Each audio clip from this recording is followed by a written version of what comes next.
In this video, I'll show you how to set your notification preferences so that you're sure to not miss any announcements or messages from your instructor.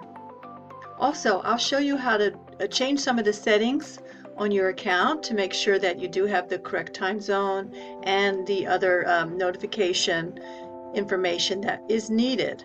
So you begin by clicking on your account, and under your account you'll see Profile, Settings, Notification, Files, ePortfolios. We're going to focus on notification settings and just take a quick look at the profile. Now this is my information, and so yours will look slightly different as far as the availability of items on the navigation area. But let's just focus on the notifications page.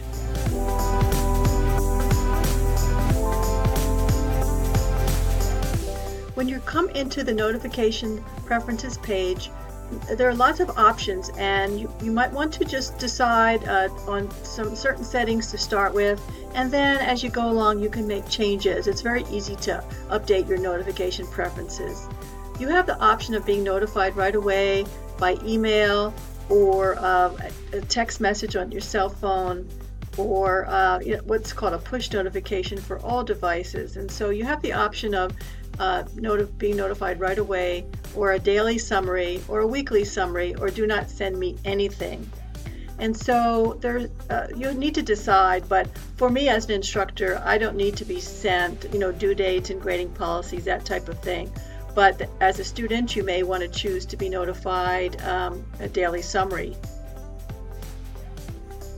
And so there's lots of things you can be notified about when files have been posted. Now here's where I'd really like you to focus. When I post an announcement in class, I'd really like you to know at the end of the day by receiving a daily summary.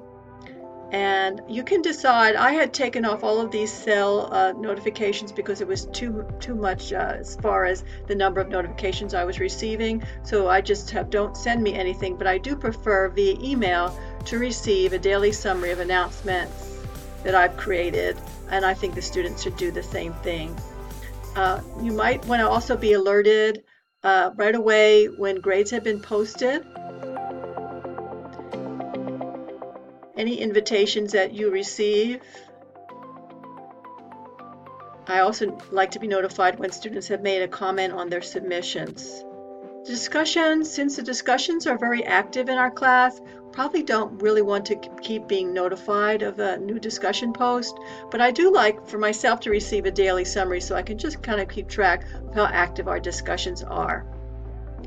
In Canvas, this inbox over here on the left are called conversations.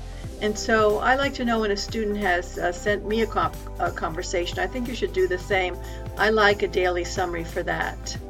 And then any conversations messages that come in, I like to be notified right away so I can respond promptly rather than receiving these notifications at the end of the day, which usually come in around 5 p.m.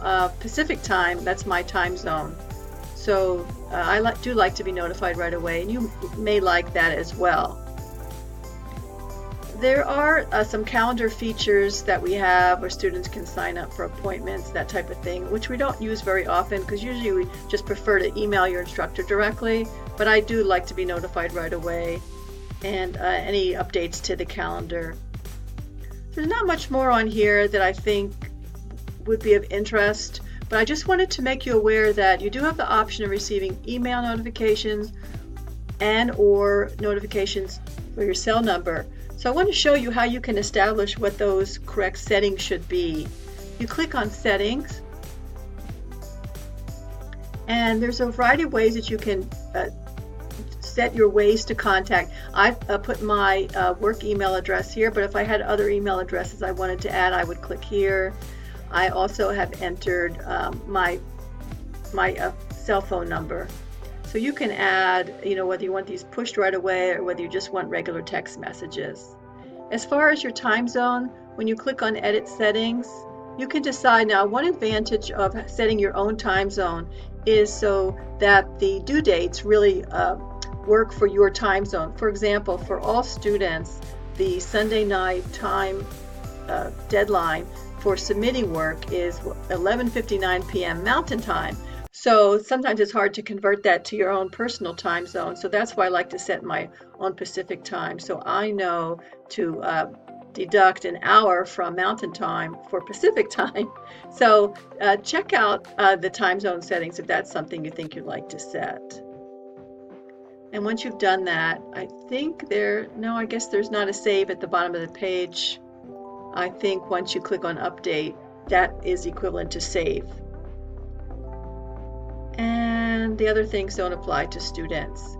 Now, we also recommend that you do establish your profile with your photo and a little bit about yourself. So that's something that's easy to type here.